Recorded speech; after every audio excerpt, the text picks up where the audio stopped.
Nous sommes dans une situation tout à fait étonnante. Vous regardez les grands médias établis, on vous explique que l'élection américaine s'est pliée. Et Donald Trump lui-même a accepté de commencer à financer l'équipe de transition du candidat Biden. Eh bien, ce qui est assez fascinant, si vous voulez, c'est que les médias établis, les médias institutionnalisés depuis longtemps, ne parlent pas de ce qui se passe vraiment sur le terrain actuellement aux États-Unis. Le dialogue avec une potentielle équipe de transition, c'est une chose, et Donald Trump respecte, on va dire, une certaine autonomie du processus politico-administratif. Mais par ailleurs, je vais aujourd'hui très rapidement vous apporter un certain nombre d'éléments d'information qu'on ne trouve pas dans les médias, qu'on ne trouve pas dans les journaux, qu'on ne trouve pas sur nos chaînes d'information continue favorites.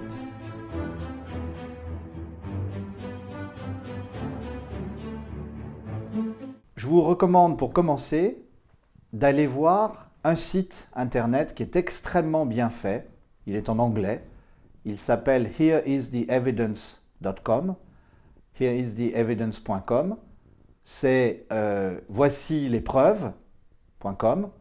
Vous allez y trouver recensé l'ensemble des éléments qui permettent d'établir d'ores et déjà qu'il y a eu une fraude massive durant l'élection présidentielle américaine, en particulier ciblée sur les États dont le dépouillement arrivait en dernier, les États dont nous parlons depuis plusieurs semaines.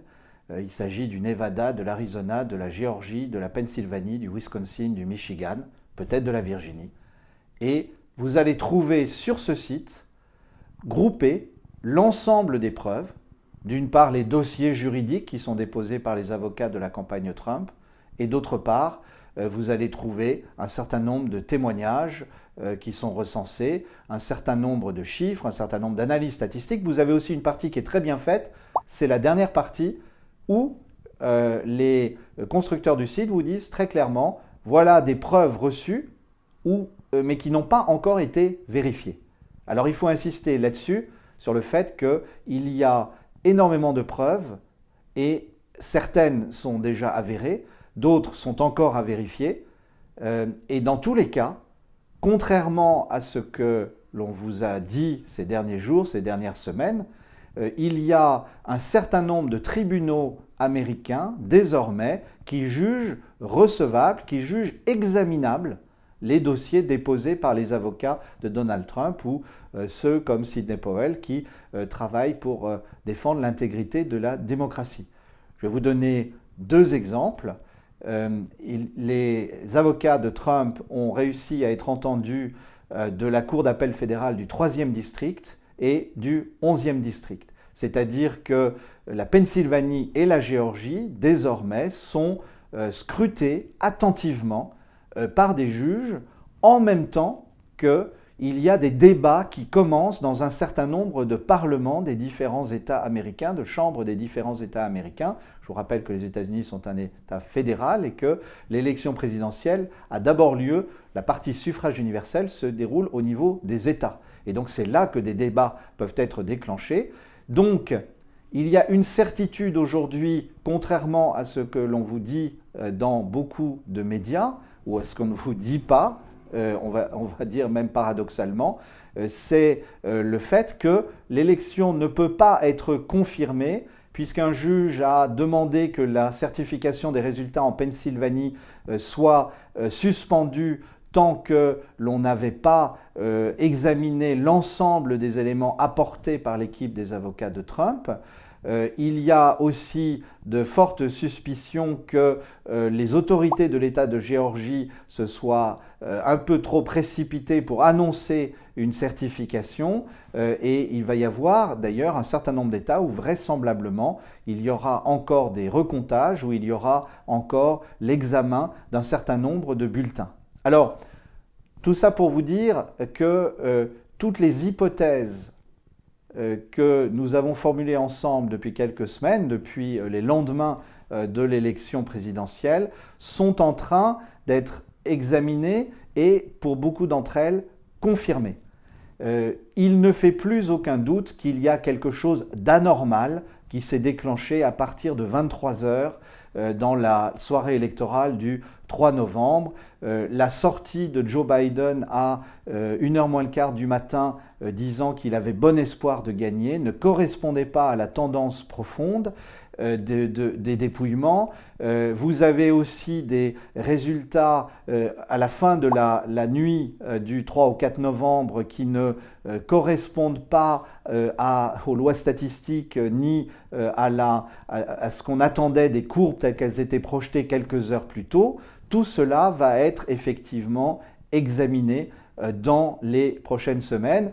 Je mets une série de liens à la fin de cette vidéo et en particulier il y a un article absolument passionnant sur les anomalies statistiques, sur l'impossibilité mathématique et statistique de certains décomptes de voix en faveur de Biden. Il apparaît de moins en moins probable que Joe Biden ait effectivement atteint 80 millions des voix. Déjà le score de Donald Trump au-dessus de 73 millions de voix, c'est-à-dire 9 millions au-dessus de son résultat de 2016, est tout à fait impressionnant. Cela renvoie à la popularité réelle du président américain derrière tout ce que l'on peut vous dire dans les médias établis et derrière toutes les informations que les réseaux sociaux ont eu tendance à censurer ou à encadrer ces dernières semaines, ces derniers mois. Mais comment imaginer sérieusement qu'un candidat démocrate en mauvaise santé, qui a à peine fait campagne, ferait mieux que Barack Obama dans certaines régions, et même mieux qu'Hillary Clinton, qui il y a 4 ans avait fait une campagne intensive sur le terrain. Donc nous ne sommes pas au bout de nos surprises. Et je vous invite à aller voir un certain nombre de liens et d'analyses que je recense à la fin de cette vidéo. Que va-t-il se passer? En fait, personne ne peut dire qui sera président des États-Unis le 21 janvier prochain. Si on vous l'affirme dans telle ou telle publication, ce n'est pas sérieux. Moi, je vois 2 scénarios se profiler. Le premier, c'est la possibilité que la justice américaine prenne son temps et qu'elle ne souhaite pas bâcler les enquêtes et que donc il devienne extrêmement difficile pour Donald Trump de se maintenir. Joe Biden arriverait à ses fins en matière d'entrée à la Maison-Blanche. Cependant, dans ce cas-là, il devient de plus en plus probable, vu le caractère massif des fraudes, vu l'abondance des preuves, je vous renvoie à nouveau au site hereistheevidence.com, il devient de plus en plus évident que Joe Biden, dans ce cas-là, risquerait de finir encore plus piteusement que Richard Nixon, puisqu'un jour, il serait prouvé en plein mandat que son score n'était pas mérité, qu'il n'a pas vraiment été élu président des États-Unis. C'est le premier scénario. Le deuxième scénario, qu'il ne faut pas exclure non plus, c'est le fait que devant la crise possible de la démocratie américaine qu'impliquerait une enquête prolongée sur des mois et des mois avec une délégitimation du président en place, il y ait une forme de consensus qui se met en place dans la société américaine et dans les milieux dirigeants américains pour se dire qu'il vaut mieux résoudre la crise rapidement. Et si fraude il y a eu, si la justice américaine, qui est certes d'un côté très politisée, mais qui ne se laisse rien dicter ni par le pouvoir exécutif ni par le pouvoir législatif, réussissait à arriver à des conclusions relativement solides dans les prochaines semaines, eh bien, on aurait à ce moment-là une confirmation de l'élection de Donald Trump. Ça n'est pas impossible. C'est actuellement le scénario le moins probable, mais il est loin d'être impossible. C'est d'ailleurs la conviction profonde d'un certain nombre de membres du Parti républicain, y compris des sénateurs qui ne sont pas forcément proches de Donald Trump. Nous allons bien voir, dans tous les cas, nous allons vivre des semaines tout à fait palpitantes, cruciales aussi pour l'avenir de la démocratie, puisque tout laisse à penser que Donald Trump, qui est un président qui avait tenu ses promesses et qui a réussi à construire un véritable conservatisme républicain populaire, Donald Trump a recueilli plus de 70 millions des voix, ce qui est le record pour un président sortant. Il a fait un résultat que seulement 10% des instituts de sondage avaient anticipé. Il est probable que Joe Biden était en dessous et a fait au mieux une égalité sur le vote national, mais peut-être même pas. Nous ne pouvons pas actuellement savoir quel est le score réel de Joe Biden pour la bonne raison que nous ne savons pas quelle est l'ampleur de la fraude, combien de bulletins ne peuvent pas être validés. Cela, nous allons l'apprendre dans les prochaines semaines. Peut-être qu'à la mi-décembre, l'élection se résoudra non pas devant le collège des grands électeurs, mais devant des électeurs nommés par la Chambre des représentants et par le Sénat.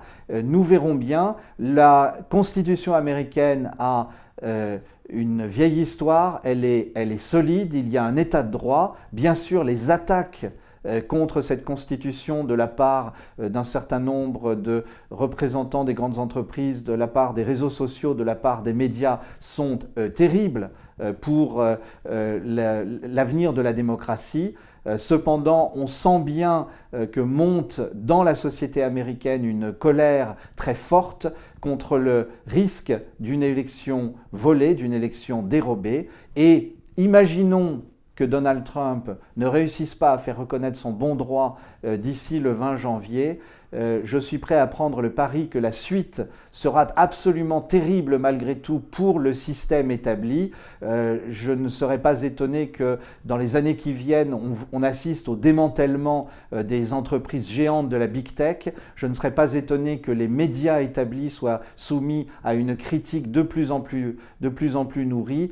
Et on pourrait très bien imaginer que dans ce pays paradoxal et quelquefois si extrême dans ses réactions populaires, on arrive à un retour total au vote papier et au bannissement des ordinateurs qui servent à décompter les voix, puisque il semble bien, même si ça n'est pas encore définitivement prouvé, il semble bien qu'il y ait eu du hacking des logiciels de manière à détourner des voix Trump vers des voix Biden. Je vous disais, et je finirai là-dessus, ce n'est pas complètement prouvé. Il y a cependant une voix importante et indépendante, Patrick Byrne, je vous trouverai le lien avec la vidéo à la fin, dans la série des vidéos que je mets en ligne. Il y a effectivement cet expert indépendant qui dit ouvertement qu'il n'a voté ni Trump ni Biden, mais qu'il se bat pour l'intégrité de la démocratie. Il se définit comme libertarien et il dit que comme spécialiste de ces sujets-là, il n'y a pour lui aucun doute sur le détournement des logiciels de décompte. Vous voyez donc que les semaines prochaines vont être absolument redoutables pour nos médias qui s'étaient endormis dans le confort d'une certitude sur le nom du prochain président américain. Bien malin qui peut dire qui sera à la Maison-Blanche le 21 janvier prochain.